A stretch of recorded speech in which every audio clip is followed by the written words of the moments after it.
Welcome to this explainer. Okay, picture this. You designed the absolutely perfect environmental law. It's unhackable, it's mathematically bulletproof, and yet it fails completely. Why? Well, a measly $20 bill. Today, we're unpacking how Mexico City's incredibly strict emissions policy was totally dismantled by cheap, everyday corruption. Prepare to have your assumptions about strict regulations completely turned upside down. So, Mexico City was facing this massive pollution crisis, right? Their big solution was strict, unalterable emissions testing. You pass, you drive. You fail, you stay home. Simple.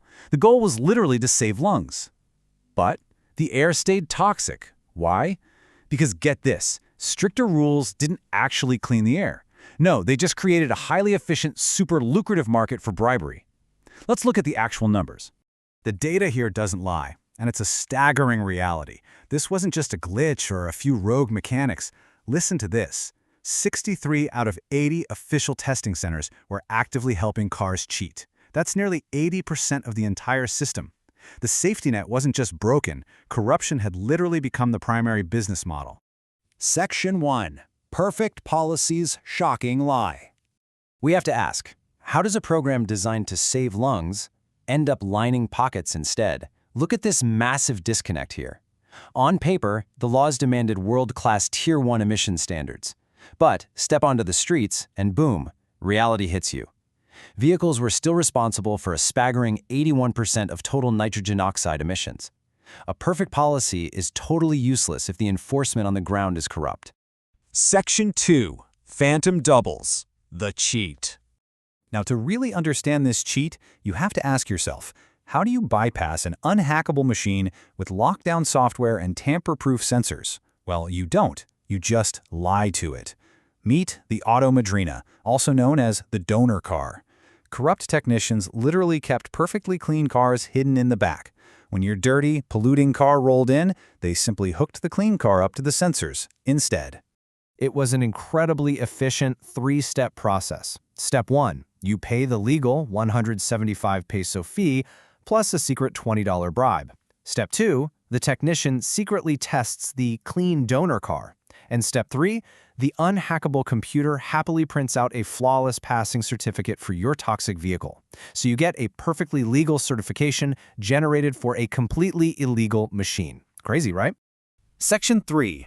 Catching Invisible Corruption. So how in the world do you prove a completely invisible crime? I mean, there are no receipts left behind, no paper trails, absolutely no confessions. But a brilliant researcher knew exactly where to look: the exhaust data itself. Just look at these logs. We have 4 radically different vehicles, like a massive V6 engine and then a tiny 4-cylinder, tested just minutes apart. Yet their exhaust gas numbers are identical, literally down to the decimal. Guys, this is physically and statistically impossible. Different engines just do not breathe exactly the same way. This brilliantly exposes the whole trap. The official story is basically claiming a miracle of nature, where wildly different engines somehow produce identical emissions. But the data truth? It's brutally obvious. It is the exact same clean donor car being tested over and over again to generate fake records. Same emissions, different cars. The algorithmic footprints were completely undeniable. It's a phenomenon known as serial correlation. You see, you can easily hide a cash bribe under the table, but you absolutely cannot hide the physics of engine combustion in a data set. They cheated. And the data proves they did it on a massive industrial scale. Section 4. 200 pesos buys all. Now, let's dive into the actual economics of this black market and see the true price of clean air. We know how they did it, but what did it cost?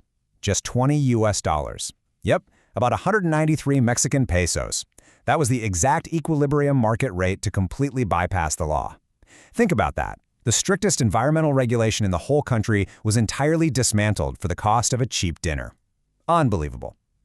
Almost 10% of older, highly polluting vehicles paid this tiny bribe to stay on the road illegally. They actively chose the $20 loophole over actually fixing their cars. And honestly, economically speaking, why wouldn't they?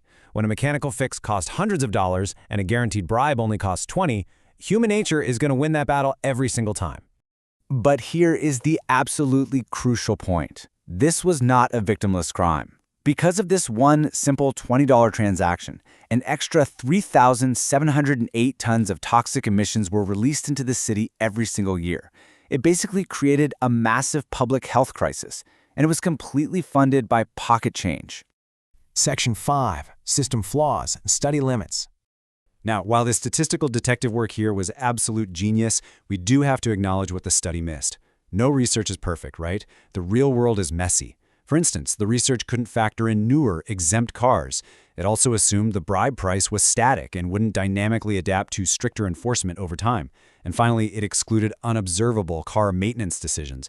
Because actually, scratch that. Occasionally, people do fix their cars, even if it is super rare when cheating is this incredibly cheap. But here is the ultimate, counterintuitive irony of the whole situation. The policy itself actually fueled the crime. To help poor drivers out, the government offered free, unlimited retests. Seems like a well-meaning safety net, right? Wrong. It just meant cheaters could test repeatedly, for free, infinitely, until they finally found a corrupt lane willing to take their $20. The safety net literally became the ultimate enabler. It perfectly highlights the problem. A perfect system on paper means absolutely nothing if the loophole is cheaper than fixing the actual problem. You simply cannot engineer a technological fix for a human corruption problem. In the end, the unhackable machine was entirely defeated by a dirty mechanic and a $20 bill. No way around it. So it really leaves you wondering, are your local environmental laws actually protecting the air or just creating a highly efficient market for bribery? What unseen algorithmic footprints might exist in the safety checks happening in your own city today? Thanks for joining me on this explainer.